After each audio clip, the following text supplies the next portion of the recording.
Hi everyone, this is Cecile from La Petite Crème. Hello, hello, good morning. Hi Aurélie.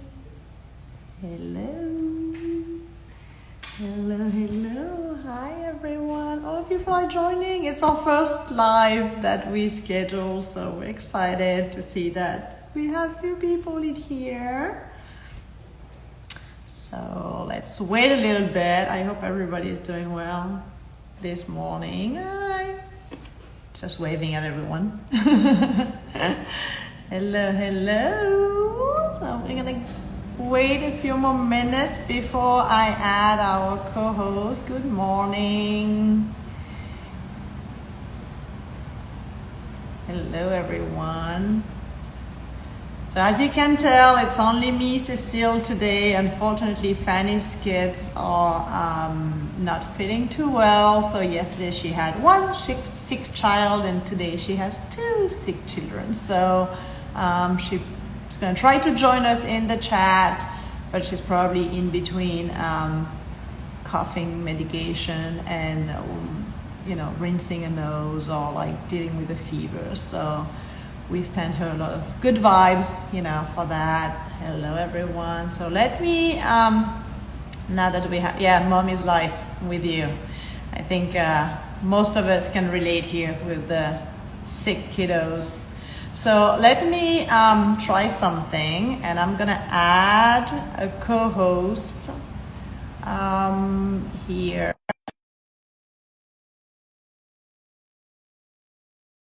Hi, hello, everybody's joining. Let's see if my invite is working.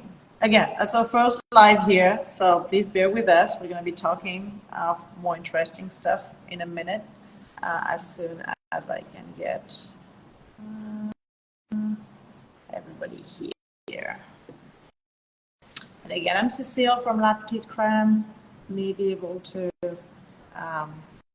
get us from the accents, and I'm gonna invite our friend Dr. Perlman to join and co-host with me today. So at least you have two moms talking instead of just me. I could talk forever about parenthood and motherhood, but my single experience might not be as appealing as having two inside. So Verisa, I'm not sure if you can get my invites. Oh, thank you. You saw us at the Prego Expo. Yeah, we love the Prego Expo. Yes, we did our last one in Los Angeles last weekend, last one of the year. But we are super excited to say that we're going to be part of the Prego Expo tour next year again. So tell us where you are located, where you want us to be, and we'll come see you. So we'll get to put some more of that shiny layer on everybody's hand again. So apparently we're having technical difficulties. Surprising, every time we do something, there's technical difficulties. So let's see if I can get a hold of Marisa and see what's going on. Otherwise, I can just grab one of you and have you co-host with me. How about that? No, that's scary. I wouldn't do that. So while we try to figure this out, let me tell you what I was planning, or what we were planning to do. I feel like everybody kind of left me and by myself, so I'm going to have to fill the space today. One thing that we wanted to talk about today is transition, because if there is one thing that is common to all of the parents, see, look at that, Paris is coming. I got it. See, let's see what we have. Here we go. Hi, you're here again. I was desperately like, do I text my children now? When do I text them? In this, but I was like, no, I will soldier through. Perfect. Well, you're here now. You missed all the intro and all the nice thing I had to say about you. Thank you. Please finish. Yeah, please that's okay. That's okay. I was just telling everybody how you were instrumental in telling us that we had something when it came to French diapering, and how we did something different and we didn't know about it. So I was just pointing to the fact that you were one of the people who said, hey, that's not usual in this country, where it was something very natural for us Yeah. to come by. So that was your intro. Yes, that was fantastic. Yeah, it's we just are here from Miami Beach. You know, Cecile and Fanny both live in Miami Beach, and one of the beautiful things about being there are there are people from all over the world. And I always tell patients, I learned as much from you as you learned from me. So in many ways, when I see something is going well, not just when things are going badly, right? But when things are going well, I want to know why, because maybe I can give some of that experience out to other people from, again, all over the world. So, you know, Cecile and Fanny are just fantastic mothers, fantastic families to work with, really thoughtful, you know, really kind, and really trying to not kind of get involved in all of the crazy panic that sometimes, you know, accompanies raising children. So my conversations with them, you know, it was always such a thrill for me to hear them carrying some of what they had learned or known from being French into their childcare. And there are incredible amounts of many different ways that this shows us up, but it's pretty amazing when you kind of hear stories from all over the place. So La Petite Creme kind of came up as you guys were raising your children, which I think Very much so, yes. very cool. And I love practical solutions. I try really hard to not encourage people to become hyped up and surrounded by all kinds of random tchotchkes or things, right, that they sell at these stores. Try to make it as simple as possible, because, you know, you get so busy and frantic, right? And, you know, I always wanted people to be ahead of something, not behind it. And I think that so much of our American world, in terms of how it is, we only treat we're disease based. We don't really talk about prevention. And to see people in other cultures just kind of doing a little differently, just doing just a little bit differently, is really refreshing. And I think, you know, they have an incredible concept behind them. But to broaden the idea, as we've kind of reconnected, you know, there are many ways that we all come from different cultures, and we all do, come from different for backgrounds, sure. right? For sure. And and culture is wider than just the country, because sometimes you may think that you're very close to everybody around you because you live in the same city, or as you say, we're lucky to live in Miami, where it is very diverse, but you may find that it's not diverse around you in terms of nationality and upbringing, but culture is different in one family to the next. The culture of like the family dynamic, the food that you grew up with, whether you live in a big city, a small town, or whether you've been raised in the countryside, or culture, learning from other people is available with the person next door. It doesn't necessarily have to be like a big across an ocean type of outlook. And it's important to keep your mind open to the fact that there is something to learn from one another, no matter what, even if it's something that doesn't fit with what you do, but just knowing that it's out there makes you actually even be grateful for what you have, being like, oh, at least I don't have that kind of thing to deal with. And sometimes it also boosts you. I feel like as a parent, when you realize like all the things that you don't have to deal with, or all the things that you actually have a handle on, is so much nicer than always focusing on what you don't have a handle on, because there's so much thing you don't control, but there are so many things you're good at and that you're on top of, and all the things that you're like, oh, at least, you know, this I'm mastering, with or without knowing, but you know, at least it gives you that motivation to be like, okay, I'm good at it, let me keep going, because it's tiring. You know, you bring up a great point. You know, I think that the idea of developing your own point of view, your own voice, is definitely an aggregate of all the different elements that you're influenced with. So it doesn't necessarily need to be an international culture, right? It can also be geographical. It can be generational, right? It's that kind of thing where there is a lot of support out there. I think the thing that I always tell parents, it's a fine line, right? Because while I want you to be open and listen to other people, I also don't want you to feel like there's so many voices that you can't hear yourself. Oh yeah, It's very that, much so. and I think it's that kind of balance where you're like, this is very comforting, very warming, that there are several different options for me to do this. But in the end of the day, your journey and your path with your children is completely unique to your family. And the more that you pour into that, you invest in that, you're going to see that your children are going to really resonate with that confidence. And do you see that? Do you see that from your experience with watching families together, like that it kind of goes across to the kids? yeah. That makes me feel good, because I feel like it's a no. I mean it's true that sometimes we're wondering like how much of what we do have an impact. I would speak of personal experience. The image I think I'm projecting to my kids is a lot of like control and being on top of things and being like, but now if you're saying that is actually showing them confidence in being who they are, that makes me feel less bad about some of the temperament that sometimes I show to them, which is not like super Instagram, social media friendly and all the good, perfect parenting thing we see out there. So yeah, I think there's like two words that are seemingly contradictory, but yet I think work very much in pair when you're raising children. One is fluidity, right?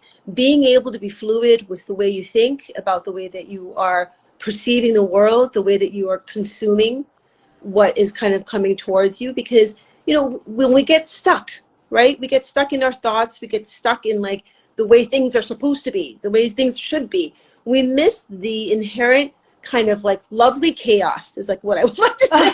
Yeah, there are days where it's less lovely than others, but it's okay. Yeah. The listening. Chaos, right? That kind of the lovely chaos that actually is part of raising children. It is so beautiful, right? Because it's through that chaos that you develop a human being, right? So in the end of the day, nature is not order. Nature is it's just a little bit to a lot of chaos, right? So their chaos is there, but what you're describing actually, when you kind of, work with your children, you're trying to set boundaries. So while we can live within that chaos, and we almost need to embrace it, because, we have to be able to kind of pivot whenever we need to with children, right? I always feel like the minute things were going well, I was nervous because I knew something was around the corner, that I knew that it was an illusion, that I was getting deluded, right? That something was like under my control, right? And I got this. The minute I would feel that, like, oh, I know something is coming. Let it. It's coming. I know. Why did I say that? Why did I think that? Because I knew I was just on the precipice of some other leap I would have to take, right? Yeah. But the boundaries, there's a great book called Blessing of a Skin Knee. And the Blessing of a Skin Knee talks a lot about how boundaries really help us kind of create a ship around our children, right? So that they know that in the end of the day, if you can speak up to them and you can say, this is a boundary. This is acceptable. This is not acceptable, right? You start to kind of literally carve out, like a carpenter, right? You're just like carving out that ship for them, right? And in the end, because kids are like, okay, wow, this person means business. This lady means business. Like, apparently I did something wrong. They're just trying to take in information themselves, right? When they kind of take that information in, it informs them on where the boundary is, how big their ship is, what their ship is going to look like. So when you literally set them to sail, right? As a parent of college kids, I am in that, set them off into the sail, look at them to the horizon, right? You have ways, right, that you have helped them create the right ship, right? Wow, that gives me goosebumps, like hearing that, because it makes but I think it puts everything into perspective, that it's not today that count as much as the consistency of being there. And I love the image of the ship, because the ship is not made by one little, day or one tap on the hammer that, oh, maybe it's, you can always like rework the ship. And then, I don't know all the vocabulary of carpentry, so I'm just going to do, thing with my hands. But you can make it nice and polished, down the road. So it's, because sometimes we get caught into one bad day and we're like, oh my goodness, like I ruined my life just because I yelled this one time. And the guilt comes in, which is like the one thing that comes with delivering a baby is like, oh, you get that big bag of guilt that can follow you around for the rest of your life, which is how I felt. Like, why do I feel guilty about every single thing I do or I don't do? I woke up and like, oh, I'm just guilty. Oh, I don't know what, but it's just guilt. So it eased at least my mind hearing that. I hope everybody listening is just, feeling that same feeling of ease, because it's coming from somebody who seems to know a thing or two about, kids and parenting. So. Yeah. I always say that, like, when I'm working with families, I'm literally walking with them on the path. I'm just walking with them on the journey, right? And my experience between my kids, who have also been my own journey as well, but also, in the end of the day, guilt and fear are poison. All day, all along, I keep telling this, and I do it for myself as much, just because. We all human, yeah. If I want to speak it, I got to feel it. So it comes back and forth with me. So I appreciate that. That helps me a lot. But, guilt and fear are two things that really kind of make your ability to parent constructively and lovingly and with confidence, it poisons that. It poisons that. I'm not a carpenter. I'm not sure why carpenter analogies are coming, metaphors are coming to my head. But if you've ever watched someone work with wood, it's actually really horribly difficult. It is actually you have to hit that hammer, right? So firmly, with such confidence, to make the right contour, right? And it takes multiple chips at it. Yeah. And in the end of the day, I'm not looking to make a pretty ship for my kids. I'm not making, because life is hard, right? I don't care. I want the sturdier one. I don't want the one. I'm just gonna keep going with the analogy, right? That's a good point. That's a good point, because I feel like nowadays it's a lot about beauty. Like, it has to be a pretty ship. If the ship is not pretty to look at, then it's not appealing for the outside. But you're right. On the long run, who needs a pretty ship? You don't want that it can sustain water and waves, right? Right. So if you sit there, again, just with the analogy, right, with your paintbrush, right, which is really easy, actually. It's really easy. paint the ship, right? You paint it. It's so pretty. But out in the middle of the storm, that paint ain't doing crap for you, right? It's not doing anything for you. Paint, it's going to chip off in a second. You don't need that paint, right? What you need to have made sure, right, is that when you were making those cuts into the wood, right, that they were made with confidence, right? And the reason why I think I started doing a lot of the work that I do in terms of kind of health coaching, working with families, working with parents, is because I saw so many times that the children are, unfortunately, for better, for worse, sponges. Mm-hmm. And if you are constantly overwhelmed with guilt and fear, you don't really seem to have the confidence, you're just hearing a bunch of voices, you're not really listening to yourself, those kids absorb that energy. And if I ask most parents, would you want to send your kid out to the world with not a lot of confidence, not really sure of who they are? You're like, no. I want them to be sure who they are. I want them to kind of feel confident with who they are. But it's got to start with you. You can't just throw that at a kid and make it stick. They've got to see it in you. And I always, keep the analogy too. I mean, like dogs, which, frankly, there's definitely a lot of feralness in teenagers and adolescents, but also with toddlers, they can smell things. They can smell the fear. They can smell the guilt. And when they can smell that, you're not going to get that far. You're not going to be as effective as you want to. Yeah. So can we state here that confident, that doesn't mean not making mistakes, though? Because sometimes it feels like when I hear, we need to be assertive about who we are. We need to protect that. We don't want to turn that into another set of pressure of being like, I need to be confident, because the truth is we have no clue what we're doing. Like most of us don't. If we have a first child and then the second come along, we're like, oh, I get this. And then everything is thrown at us again. We don't know what we're doing a second time around, third time around. So I don't want people to think that it's come with pressure of like, you have to be confident because you know what you're doing. It's just, you have to be confident to embrace the fact that you're there, you're present, you're just like into it, and you're going to make mistakes, you're going to own up to it, you're going to learn from it and keep the ball rolling, right? I think that the phrase that I would use a lot with families that were asking me questions, especially about topics that were a little bit controversial, things were kind of moving along, and whether it be vaccines or like what, treatment options, or, all the things that are out there. I always tell people, I'm going to tell you everything that I know as of right now, as of this moment. And I can't tell you in 5 years, I'll give you the same answer, right? Because things change all the time. I think that with kids, they just want to know that you're present. You said it earlier. Being present allows you to listen. And all that I think one person can ask of another is just to be listened to. Doesn't mean that you're going to do everything right, because that just actually, going back to the chaos theory, right? That's not going to be possible, right? That's just not possible. But you can at least give the best try you can at that day, at that moment. That's the best that you can do, right? And I think we live in a very distracted world.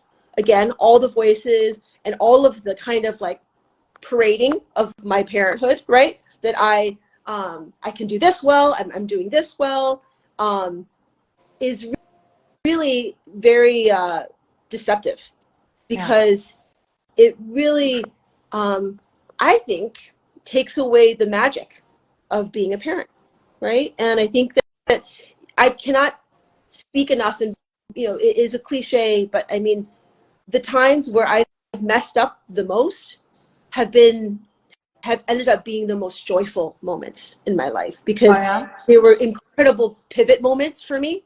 And I think that you have to be able to kind of embrace the chaos and the mistakes and the joy all together in one little package. But because it's going to happen no matter what, no matter how prepared you are, it's going to come to you. So you might as well just be willing to look forward and not agonize over the fact that you could have, should have, would have avoided, because if it wasn't for this mishap or this issue or this slip, it would have been another one at another point. So it's inevitable, right? So a couple of people are commenting on the fact that you made an analogy between the dogs and the kids. I think people are like, what? Are you saying they're the same? So I think you made it's a primary instinct to just, feel the fear. But they were comment of like, what? Are you associating a dog and a kid? I think that, I mean, dogs are incredibly intelligent. So I'm not, no shade on dogs. I think dogs are actually really smart. So I'm not going to throw shade on dogs. I think that's, I might be giving a dog, a compliment on this situation. But that being said, I think that there are specific stages in which instinct really takes over. And I think that, again, I think toddlers and teenagers are very similar times where they are working mostly on instinct, which is kind of counterintuitive, right? You think, oh, a teenager, I should be able to talk everything out. Teenagers are full of emotion. And in many ways, they're kind of starting to organize their emotions. And so they live a lot on just how things feel, right? And be able to feel things. So I feel like because, dogs are incredible because their perception is so clear that in many ways it forces us to check ourselves. Mm-hmm. Because I think that, again, there was an article in that was put out recently about this whole idea of kind of performative parenting. Okay. And I think that when we really ask ourselves about what we do all day with our children, you have to ask yourself, am I doing it because, someone told me to, or my neighbor said I should do this, or I should do, or am I doing it because when I ask my children, or when I'm with my children, and I'm really asking them what do they need right now, then I listen and then we act on it, right? And you act together as well. It's kind of a joint decision. I feel like sometimes when it's a mono decision, it's also harder for the kids. Like, how many times have we been like trying to get out of the house because, okay, it's Tuesday morning or it's Saturday morning, we have to do something, it's Saturday, and you're trying to like get through that door and it takes you forever because for some reason everybody's fighting it. Yes. Whether it's your, your significant other, the kid, the everything is just, the universe is just telling you it's going to be a painful way to get out.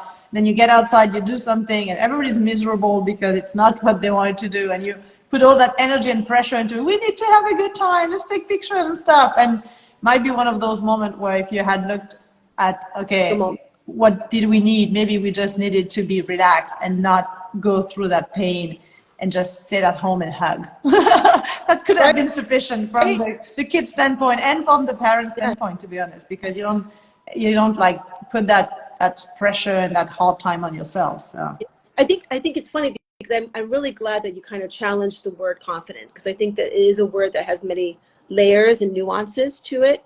I think that if I could really like kind of summate like what I mean by confident, I want you to be confident that you were present at that moment.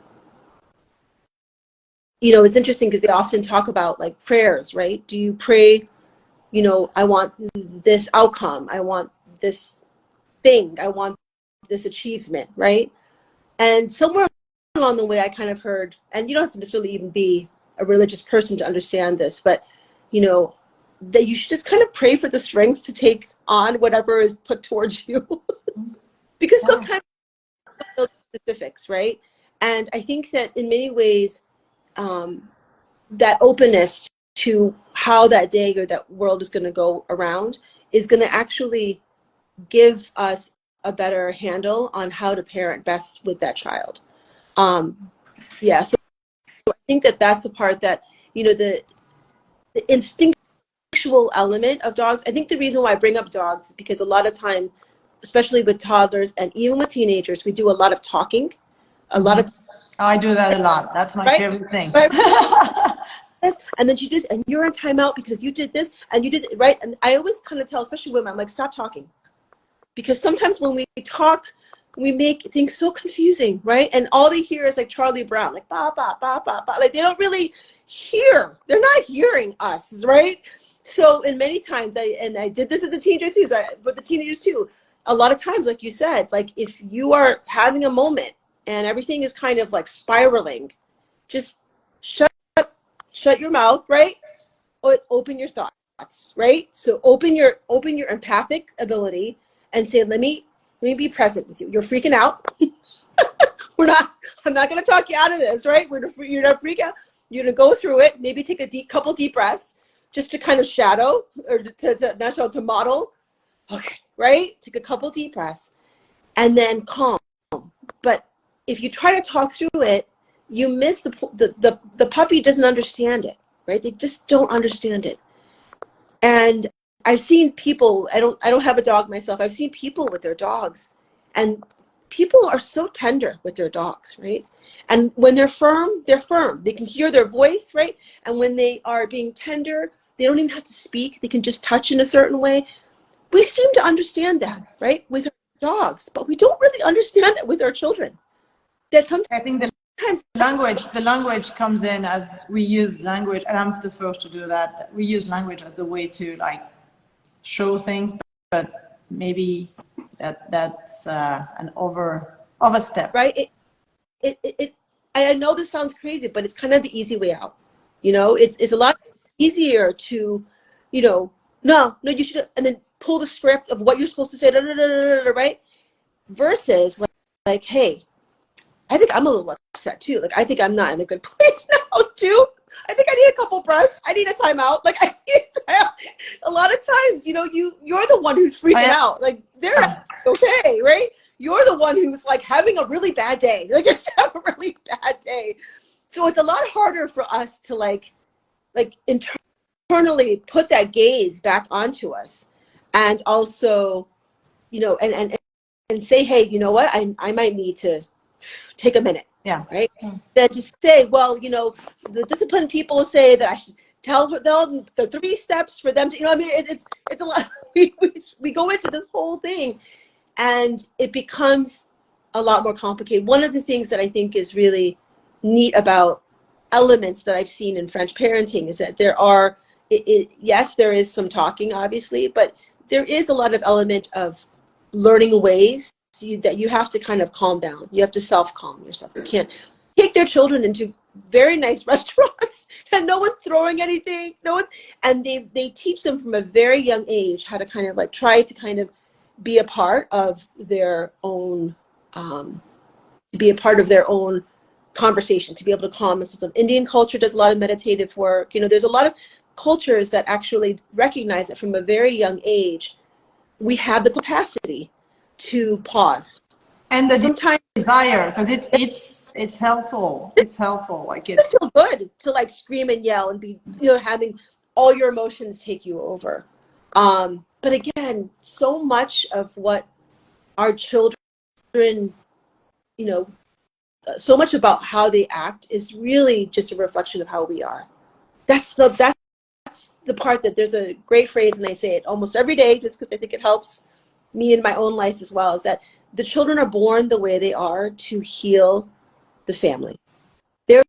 I remember you saying that to my family when I was waiting for my second child, and that stayed with me ever since. It's been 9 years, and I still think about that a lot. It's again, just to go back to that chaos versus control, right? They're born with an energy that is meant for us, and the things that they do to help us rise to a better person than we were maybe before, right, is remarkable. Nothing else in your life will do this. Yeah.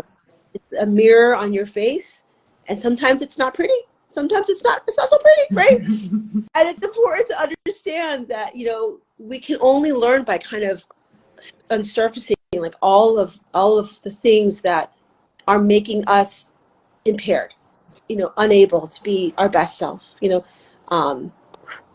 I think that it's such an incredible opportunity.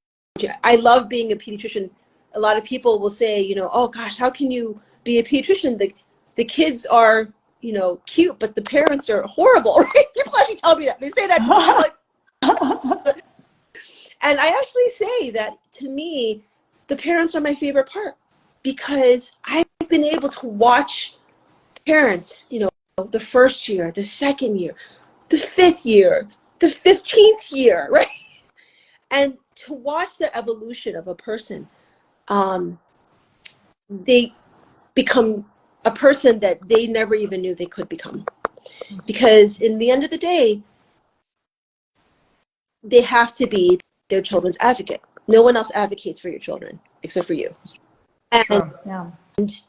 even though you might be scared of something, you may be not sure, and again, like you feel like you're going to make all these mistakes, so why even try, right? You just kind of have all these doubts in your mind. In the end of the day, if you're fighting me, right, and we're having a thing, I'm not upset at you, because in the end of the day, you're fighting for your kid, right? So that's pretty noble. That's kind of awesome, right? I do much better with parents who are fighting me for their kid than the ones who are like, I don't know, how much does he eat? What time do you go to bed? I'm not sure. Like when you do that, I feel like I'm not sure who's taking care, what's going on, right?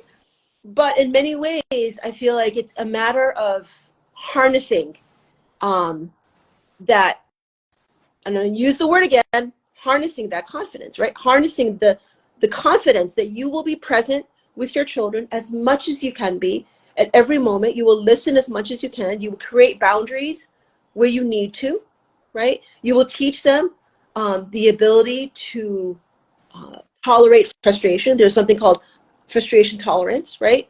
And being able to be, tolerate that, so that when they go out in the real world and their boss says, listen, you need to change something, this is not working, they say, okay, I can take it. Yeah. I'm gonna be able to do this. Or their spouse says, I'm not really happy with this, we need to change it. They are able to do that because I always tell people that I work with my children at a very young age because I'd rather be the person to do it for the first time than their boss. Yeah. By then, it's kind of a little too late. And so, again, boundaries, but fluidity, right? Listening, being present, is all you can ask of anything in our world. So I think that's a good wrap-up sentence there that you just, I think carving the ship is what we're all here for. That's a good one.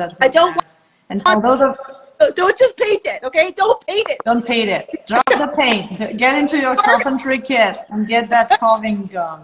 So we'll leave it to that. I'm sure there's going to be a lot of thoughts, and we'll be happy to hear more about what everybody has to say in the chat. And it was our first time we were doing a live here at La Petite Crème. Again, Fanny is not here today. She's here back in the picture. And she's living the lesson. Yes. She's in the beautiful chaos. She's living it today. She's proved that it's the concept is true. So she'll be here with us. We're gonna do this again in 2 weeks. Larissa, you'll be here with us again to talk about whatever comes up that day, and we'll try to come up with a theme. Most likely we won't stick to the theme because it's going to depend what's coming up that day. And we're going to try. It's going to be parenting of some kind, and then some carpentry and dogs in between. So thank you very much, Larissa. Thank you for everybody who joined. And we're going to open the meetup room on Google Meet, so you can get that there. And then Larissa and I will stay there and talk more to you if you want to put your head on camera, and we can discuss on Google Meet. Bye, everyone. Thank you for joining, and we'll see you soon. Bye. Bye.